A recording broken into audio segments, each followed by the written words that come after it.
Hello everyone, today we are going to learn basic LibreCAD tutorials how to scale image.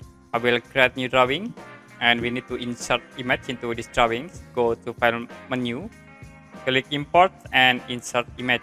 For example, I will use this image, click open and click in drawing area. It will be automatically attached for the image. Now I will set for dimension with a linear dimension in here to the bottom.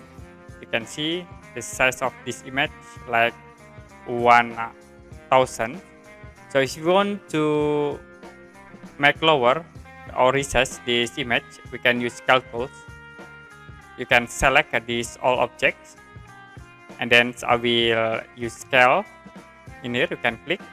The next I will click at this point for base point, and for scale I will set into 0,5.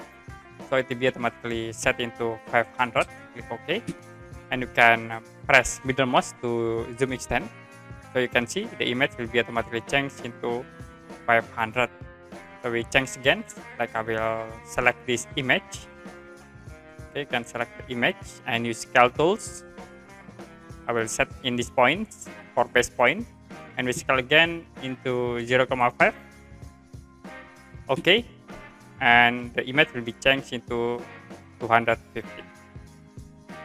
Okay, that's it how to scale image in LibreCAD. And if you have any question about this tutorial, you can comment below this video.